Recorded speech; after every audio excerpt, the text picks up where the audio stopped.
Stories by Shagufta চ্যানেলে আজ আপনাদের পড়ে শোনাব জহির রায়হান রচিত ছোট গল্প ২১-এর গল্প। তপুকে আবার ফিরে পাবো এ কথা ভুলেও ভাবিনি কোনোদিন। তবু সে আবার ফিরে এসেছে আমাদের মাঝে। ভাবতে অবাক লাগে, ৪ বছর আগে যাকে হাইকোর্টের মোড়ে শেষবারের মতো দেখেছিলাম, যাকে জীবনে আর দেখবো বলে স্বপ্নেও কল্পনা করিনি, সেই তপু ফিরে এসেছে।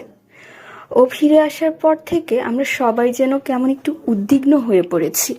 রাতে ভালো ঘুম হয় না।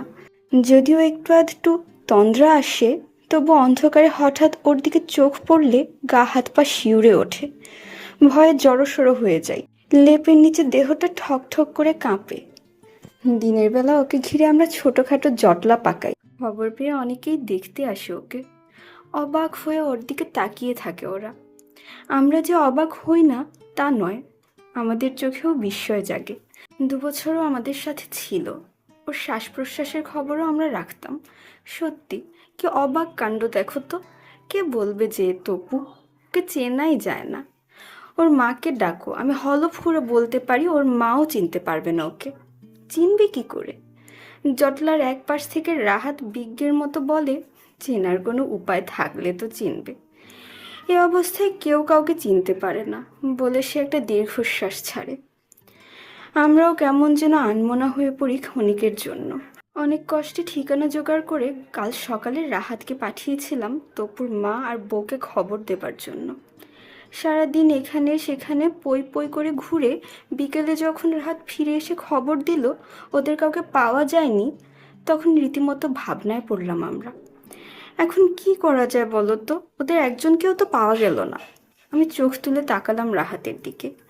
বিছানার উপর ধপাস করে বসে পড়ে রাহাত বলল, ওর মা মারা গেছে। মারা গেছে? আহা, সেবার এখানে গড়াগড়ি দিয়ে কি কান্নাটাই না তপুর জন্য কেঁদেছিলেন তিনি। ওর কান্না দেখে আমার নিজের চোখেই পানি এসে গিয়েছিল। বউটার খবর? ওর কথা বলো না আর। রাহাত মুখ বাঁকালো। অন্য আরেক জায়গায় বিয়ে করেছে। সে কি, এর মধ্যেই বিয়ে করে ফেললো মেয়েটা? তপুকে কত ভালোবাসতো। নাজিম বিড়বিড় করে উঠল চাপা স্বরে। শানু বলল, বিয়ে করবে না তো কি সারা জীবন বিধবা হয়ে থাকবে মেয়েটা? বলে তপুর দিকে তাকালো শানু। আমরাও দৃষ্টি ফিরিয়ে আনলাম ওর উপর। সত্যি, কে বলবে এ ৪ বছর আগেকার সেই তপু, যার মুখে এক ঝলক হাসি আঠার মতো লেগে থাকতো সব সময়। কি হাসতেই না পারতো তপুটা। হাসি দিয়ে ঘরটাকে ভরিয়ে রাখতো সে। সে হাসি কোথায় গেল তপুর? আজ তার দিকে তাকাতে ভয় আমার রক্ত হিম হয়ে আসে কেন? ২ বছর সে আমাদের সাথে ছিল। আমরা ছিলাম ৩ জন, আমি, তপু আর রাহাত। তপু ছিল আমাদের মাঝে সবার চাইতে বয়সে ছোট। কিন্তু বয়সে ছোট হলে কি হবে, ওই ছিল একমাত্র বিবাহিত। কলেজে ভর্তি হবার বছরখানেক পরে রেনুকে বিয়ে করে তপু। সম্পর্কে মেয়েটা আত্মীয়া হতো ওর। দোহারা গড়ন, ছিপছিপে কটি, আপেল রঙের মেয়েটা প্রায়ই ওর সাথে দেখা করতে আসতো এখানে। ও এলে আমরা চাঁদা তুলে চা আর মিষ্টি এনে খেতাম, আর গল্প গুজবে মেতে উঠতাম রীতিমতো। তপু ছিল গল্পের রাজা। যেমন হাসাতে পারত ছেলেটা, তেমনি গল্পের ব্যাপারেও ছিল ওস্তাদ। যখনও গল্প শুরু করত তখন আর কাউকে কথা বলার সুযোগ দিত না। সেই যে লোকটার কথা তোমাদের বলছিলাম না সেদিন, সেই হোতকা মোটা লোকটা, ক্যাপিটালে যার সাথে আলাপ হয়েছিল, ওই যে লোকটা বলেছিল সে বার্নার্ড শ হবে, পরশুরাতে মারা গেছে একটা ছ্যাঁকড়া গাড়ির তলায় পড়ে। আর সেই মেয়েটা যে ওকে বিয়ে করবে বলে কথা দিয়েছিল, ও মারা যাবার পরের দিন বিলেতি সাহেবের সাথে পালিয়ে গেছে। রুনি মেয়েটার খবর জানো তো? সে কি, রুনিকে চিনতে পারছো না? শহরের সেরা নাচিয়েছিল, আজকাল অবশ্য রাজনীতি করছে। সেদিন দেখা হলো রাস্তায়। আগে তো পাটকাঠি ছিল, এখন বেশ মোটা সোটা হয়েছে। দেখা হতেই রেস্তোরাঁয় নিয়ে গিয়ে খাওয়ালো। বিয়ে করেছি শুনে জিজ্ঞেস করলো, বউ দেখতে কেমন? হয়েছে, এবার তুমি এসো। কথা বলতে শুরু করলে যেন আর ফুরাতে চায় না। রাহাত থামিয়ে দিতে চেষ্টা করতো ওকে। রেনু বলতো, আর বলবেন না, এত বকতে পারে বলে বিরক্তিতে না লজ্জায় লাল হয়ে উঠতো সে। তবু থামতো না তপু। একগাল হাসি ছড়িয়ে আবার পরম্পরাহীন কথার তুবড়ি ছোটাতো সে।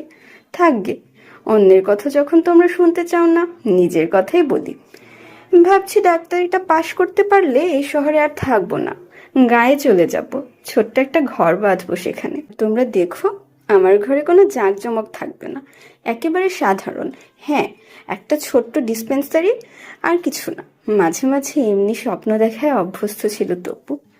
এককালে মিলিটারিতে যাবার শখ ছিল ওর, কিন্তু বরাত মন্দ ছিল, জন্ম খোড়া। ডান পা থেকে বাঁ পাটা ইঞ্চি দুয়েক ছোট ছিল ওর। তবে বাজুতার হিলটা একটু উঁচু করে তৈরি করায় দূর থেকে ওর খুঁড়িয়ে চলাটা চোখে পড়তো না সবার। আমাদের জীবনটা ছিল যান্ত্রিক। কাক ডাকা ভোরে বিছানা ছেড়ে উঠতাম আমরা, তপু উঠতো সবার আগে।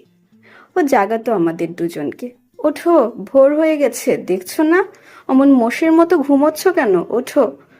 গায়ের উপর থেকে ল্যাপটা টেনে ফেলে দিয়ে জোর করে আমাদের ঘুম ভাঙাতো তপু। মাথার কাছের জানালাটা খুলে দিয়ে বলতো, দেখো বাইরে কেমন মিষ্টি রোদ উঠেছে, আর ঘুমিও না, ওঠো। আমাদের ঘুম ভাঙিয়ে নিজ হাতে চা তৈরি করতো তপু। চায়ের পেয়ালায় শেষ চুমুক দিয়ে আমরা বই খুলে বসতাম। তারপর 10টা নাগাদ স্নানাহার সেরে ক্লাসে যেতাম আমরা। বিকেলটা কাটতো আমোদ ফুর্তিতে। কোনোদিন ইস্কাটনে বেড়াতে যেতাম আমরা, কোনোদিন বুড়িগঙ্গার ওপারে। আর যেদিন রেনু আমাদের সাথে থাকতো সেদিন আজিমপুরার পাশ দিয়ে হাঁটতে হাঁটতে দূর গাঁয়ের ভেতর হারিয়ে যেতাম আমরা। রেনু মাঝে মাঝে আমাদের জন্য ডালমুট ভেজে আনতো বাসা থেকে। গেও পথে হাঁটতে হাঁটতে মুড়মুড় করে ডালমুট চিবাতাম আমরা। তপু বলতো, দেখো রাহাত, আমার মাঝে মাঝে কি মনে হয় জানো? কি? এই যে আঁকা বাঁকা লাল মাটির পথ, এ পথের যদি শেষ না হতো কোনো দিন, অনন্তকাল ধরে যদি এমনি চলতে পারতাম আমরা। এ কি, তুমি আবার কবি হলে কবে থেকে? ভ্রুজোড়া কুচকে হঠাৎ প্রশ্ন করতো রাহাত। না না, কবি হতে যাব কেন, ইতস্তত করে বলতো তপু। কেন যেন মনে হয় স্বপ্নালু চোখে স্বপ্ন নামতো তার। আমরা ছিলাম 3জন, আমি, তপু আর রাহাত। দিনগুলো বেশ কাটছিল আমাদের, কিন্তু আকস্মাৎ ছেদ পড়ল। হোস্টেলের বাইরে সবুজ ছড়ানো মাঠটাতে অগুনতি লোকের ভিড় জমেছিল সেদিন। ভোর হতে ক্রুদ্ধ ছেলেবুড়োরা এসে জমায়েত হয়েছিল সেখানে। কারো হাতে প্লে কার্ড, কারো হাতে স্লোগান দেবার চুঙো, আবার কারো হাতে লম্বা লাঠিটায় ঝোলানো কয়েকটা রক্তাক্ত জামা। তর্জনী দিয়ে ওরা জামাগুলো দেখাচ্ছিল, আর শুকনো ঠোঁট নেড়ে নেড়ে এলোমেলো কিসব যেন বলছিল নিজেদের মধ্যে। তবু হাত ধরে টান দিল আমার, এসো। কোথায়? কেন? ওদের সাথে। চেয়ে দেখি সমুদ্র গভীর জনতা ধীরে ধীরে চলতে শুরু করেছে। এসো, চলো। আমরা মিছিলে পা বাড়ালাম। একটু পর পেছন ফিরে দেখি রেনু হাঁপাতে হাঁপাতে আমাদের দিকে ছুটে আসছে। যা ভেবেছিলাম, দৌড়ে এসে তপুর হাত চেপে ধরলো রেনু। কোথায় যাচ্ছ তুমি? বাড়ি চলো। পাগল নাকি? তপু হাতটা ছাড়িয়ে নিল, তারপর বলল, তুমিও চলো না আমাদের সাথে। না, আমি যাব না, বাড়ি চলো। রেনু আবার হাত ধরল ওর। কি বাজে বকছেন? রাহাত রেগে উঠল এবার। বাড়ি যেতে হয় আপনি যান, ও যাবে না। মুখটা ঘুরিয়ে রাহাতের দিকে ক্রুদ্ধ দৃষ্টিতে এক পলক তাকালো রেনু। তারপর কাঁদো কাঁদো গলায় বলল, দোহাই তোমার, বাড়ি চলো, মা কাঁদছেন। বললাম তো যেতে পারবো না, যাও। হাতটা আবার ছাড়িয়ে নিল তপু। রেনুর করুণ মুখের দিকে তাকিয়ে মায়া হলো। বললাম, কি ব্যাপার, আপনি এমন করছেন কেন? ভয়ের কিছু নেই, আপনি বাড়ি যান। কিছুক্ষণ ইতস্তত করে টলমলো চোখ নিয়ে ফিরে গেল রেনু। মিছিল তখন মেডিকেলের গেট পেরিয়ে কার্জন হলের কাছাকাছি এসে গেছে। 3জন আমরা পাশাপাশি হাঁটছিলাম। রাহাত স্লোগান দিচ্ছিল, আর তপুর হাতে ছিল একটা মস্ত প্লে কার্ড। তার উপর লাল কালিতে লেখা ছিল, রাষ্ট্রভাষা বাংলা চাই। মিছিলটা হাইকোর্টের মোড়ে পৌঁছাতে আকস্মাৎ আমাদের সামনের লোকগুলো চিৎকার করে পালাতে লাগলো চারপাশে। ব্যাপার কি বুঝবার আগেই চেয়ে দেখি প্লেকার্ড সহ মাটিতে লুটিয়ে পড়েছে তপু। কপালের ঠিক মাঝখানটায় একটা গোল গর্ত, আর সে গর্ত দিয়ে নির্ঝরের মতো রক্ত ঝরছে তার। তপু! রাহাত আর্তনাদ করে উঠল। আমি তখন বিমূঢ়ের মতো দাঁড়িয়েছিলাম।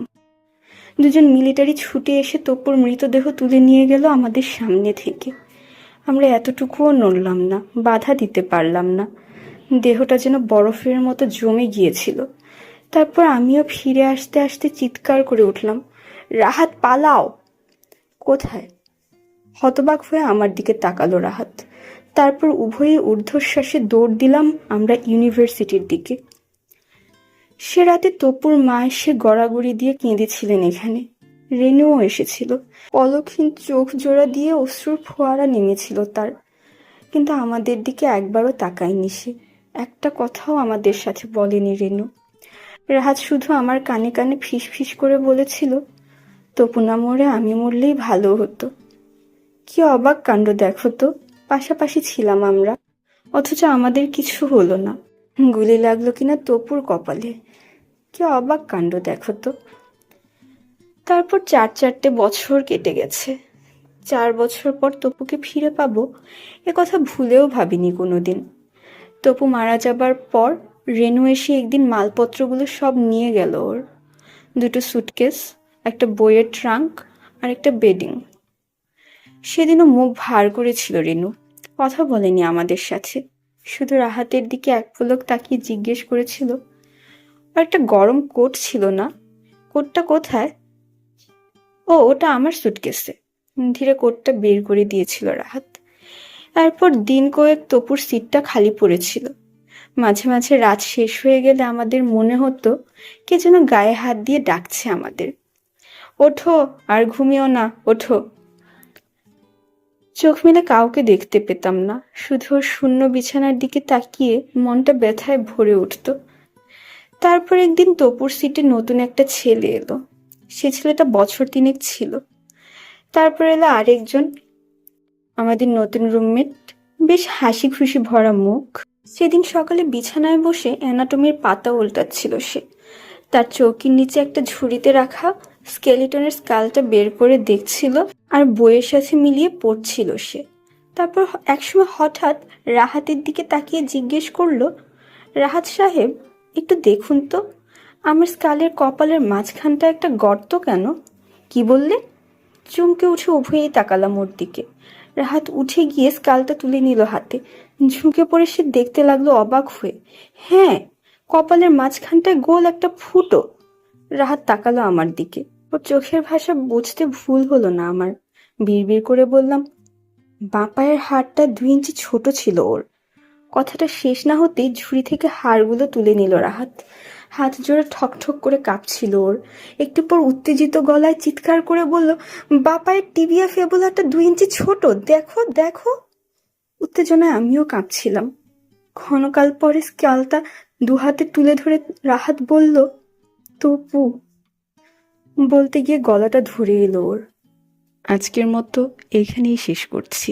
এতক্ষণ সাথে থাকার জন্য সবাইকে ধন্যবাদ।